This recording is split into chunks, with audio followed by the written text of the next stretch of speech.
کیا لوگوں نے یہ سمجھا تھا کہ یہ صرف یہ کہنے پر چھوٹ جائیں گے کہ ہم ایمان لے آئے اور انہیں آزمایا نہ جائے گا، انہیں کسوٹی پر رگڑا نہ جائے گا؟ اب اس کا پس منظر آپ میں بیان کر چکا ہوں کہ سن 5 ہجری میں، جو کہ اس سورہ مبارکہ کا زمانہ نزول ہے، اور اسی سورت کے آخری حصے میں ہجرت کی طرف اشارہ ہے، جس کے نتیجے میں کہ ہجرت حبشہ واقع ہوئی ہے، اس وقت جو ہے جو فزیکل پرسیکیوشن تھی، شدید ترین تشدد جو کیا جا رہا تھا، وہ اپنے کلائمیکس کو پہنچ چکا، اور اس کا اصل نشانہ بن رہے تھے 2 طبقات، غلام کنیزے، ان کا کوئی حق ہے ہی نہیں، وہاں تو مالک جو ہے انہیں حلال کرتے، ذبح کرتے، جو چاہے کرے، اسے اختیار حاصل ہے، کوئی ہیومن رائٹس اس کے نہیں تھے، کوئی پوچھنے والا نہیں تھا کہ تم نے اپنے غلام کو قتل کیوں کر دیا؟ بھائی جیسے میری بکری ہے، میں نے جب چاہا ذبح کیا، گوشت کھا لیا، میرا غلام ہے، میں جب چاہوں اسے ختم کر دوں۔ لہذا اس کے لیے تو یوں سمجھیے کہ کھلی چھوٹ تھی ان لوگوں کو، جس طرح چاہے ستا لے، کوئی کسی کا ہاتھ نہیں پکڑنے والا تھا۔ اور ایک تھے نوجوان طبقہ۔ اب ظاہر بات ہے کوئی باپ اپنے بیٹے پر تشدد کرے تو کون روکے گا اسے؟ اور وہاں باپ بھی صرف باپ ہی باپ نہیں ہوتا تھا، چچا بھی باپ ہوتا تھا۔ قبائلی زندگی میں چچا، تایا، یہ سب باپ کے درجے میں ہے۔ لہذا چچا اگر کچھ کہہ رہا ہے تو بھی کوئی نہیں کہے گا کہ یہ آپ کس کو کہہ رہے ہیں، میرا بھتیجا ہے، تم کون ہوتے ہو بیچ میں آنے والے؟ اس طرح جو نوجوان لوگ تھے، مصعب بن عمیر، آپ کو معلوم ہے کہ چچا نے مادر ذات برہنہ کر کے گھر سے نکالا ہے۔ یہ مصعب بن عمیر وہ تھے کہ جن کے کپڑے سل کر آتے تھے شام سے۔ باپ بہت دولت چھوڑ کر بڑا تھا، مر چکا تھا، اب خاندان کی سربراہی جو ہے وہ چچا کے ہاتھ میں تھی۔ عورتوں کا وہاں کوئی اختیار ہوتا ہی نہیں تھا۔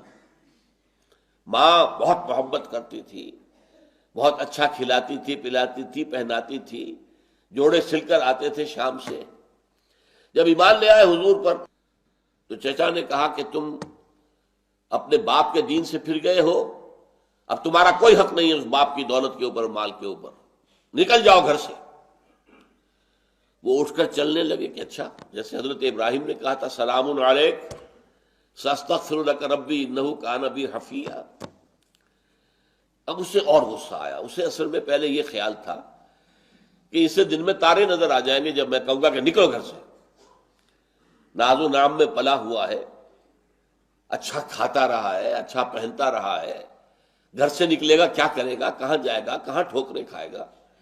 تو اس خیال ہی سے رونگٹے کھڑے ہو جائیں گے اور فوراً توبہ کر لے گا اور باز آ جائے گا۔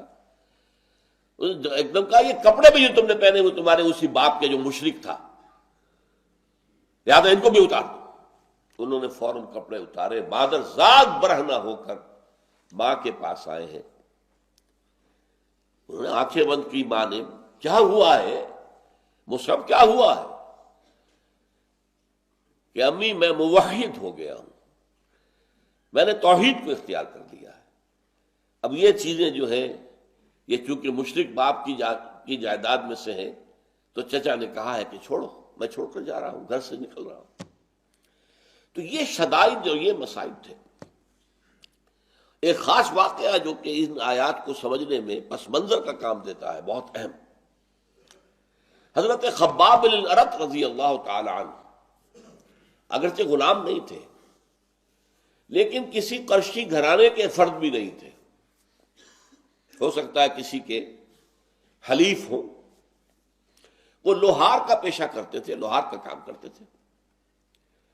وہ جب ایمان لے آئے تو پہلا کام تو یہ کیا کہ لوگوں نے انہیں کام دینا چھوڑ دیا کہ فاقے مرے گا تو ہوش ٹھکانے آ جائے گے۔ ان کے ہوش تو ٹھکانے نہیں آئے، وہ قائم رہے اپنے دین پر۔ پھر انہیں سخت سزا دینے کے لیے بلایا اور دہکتے ہوئے انگارے زمین پر بچھا دیے، دہکتے ہوئے آگ کے، اور کہا خباب اتارو کرتا۔ کرتا اتار دیا، لیٹ جاؤ ان انگاروں کے اوپر، لیٹ گئے۔